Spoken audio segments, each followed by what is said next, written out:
Welcome to today's news briefing. Up next, we'll take a look at the latest developments unfolding across the world's major hotspots. Event number 1. Israel's defense minister announced that the war with Iran has entered a decisive phase. Event number 2. Thousands of people in Pakistan protest on Quds Day to protest against Israel and the U.S. Event number 3. 6 crew members died in the crash of a USKC-135 refueling plane. And now, for the details. Israel's defense minister declared that the war with Iran is entering a decisive stage for the regime's leaders. According to the Associated Press, after a meeting with security officials in Tel Aviv on Saturday, Mr. Israel Katz said, "We are entering the decisive stage of the struggle between the regime's effort to cling to power, which is causing increasing suffering for the Iranian people, and surrender." Mr. Katz further emphasized that only the Iranian people can end this situation through a determined struggle until the terrorist regime is overthrown. Mr. Katz also praised U.S. President Donald Trump for the attack on Iran's Kharg Island, which houses the main terminal for the country's oil export operations. This is the appropriate response to the minefields in the Strait of Hormuz and the blackmail attempts by the Iranian terrorist regime, Mr. Katz affirmed. Mr. Trump said U.S. forces eliminated targets on Kharg Island on Friday. Iran's parliament speaker had previously warned that such attacks would trigger a new level of response. Iran's semi-official Fars news agency said Saturday that the U.S. attacks caused no damage to the island's oil infrastructure. The agency reported at least 15 explosions occurred following the attacks, which it claimed targeted an air defense facility, a naval base, an air traffic control tower, and the helicopter hangar of an offshore oil and gas company. "We are entering a decisive phase of the struggle between the regime's effort to survive while inflicting greater suffering on the Iranian people and surrender. Only the Iranian people can put an end to this in a steadfast struggle until the terrorist regime is toppled and the nation of Iran is saved. I congratulate President Trump on the heavy blow the U.S. military delivered last night against Iran's oil island. This is the appropriate response to the minefields in the Strait of Hormuz and the blackmail attempts of the Iranian terrorist regime. The Israeli Air Force is also continuing its strong wave of attacks on Tehran and across Iranian territory.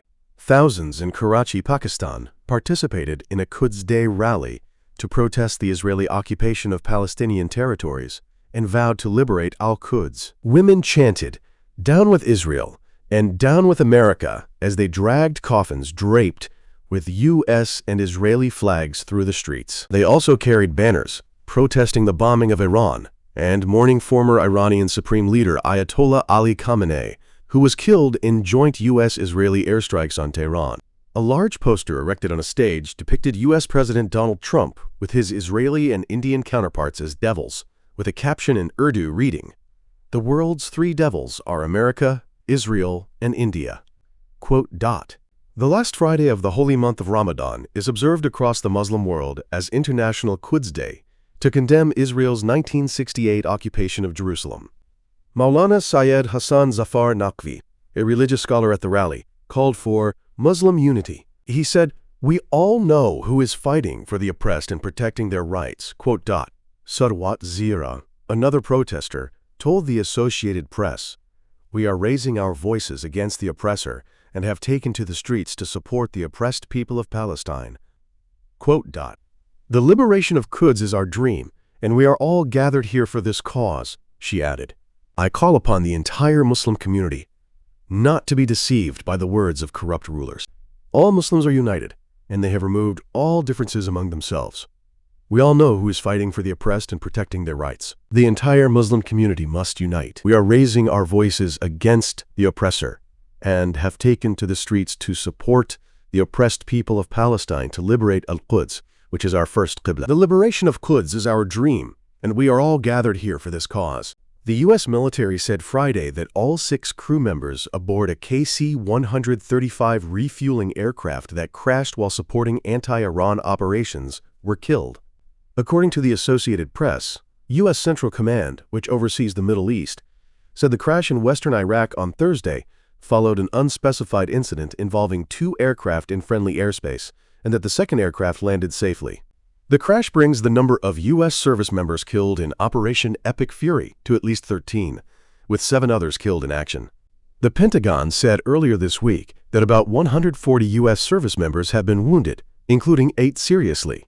The KC-135 fleet has been in service for over 60 years and has been involved in several fatal crashes, most recently in 2013. Adding to reliability concerns, the aircraft are not always equipped with parachutes for the crew. Here is what is known so far about the tanker, the fourth U.S. military aircraft publicly confirmed to have crashed since the war against Iran began on February 28th.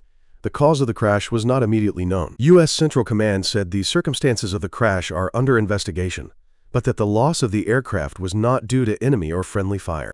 The KC-135 Stratotanker is a U.S. Air Force aircraft used for refueling other aircraft in mid-air, allowing them to fly longer distances and stay operational without landing. According to military experts, the aircraft is also used to transport wounded personnel during medical evacuations or to perform surveillance missions. A basic KC-135 crew consists of 3 people: a pilot, a co-pilot, and a boom operator.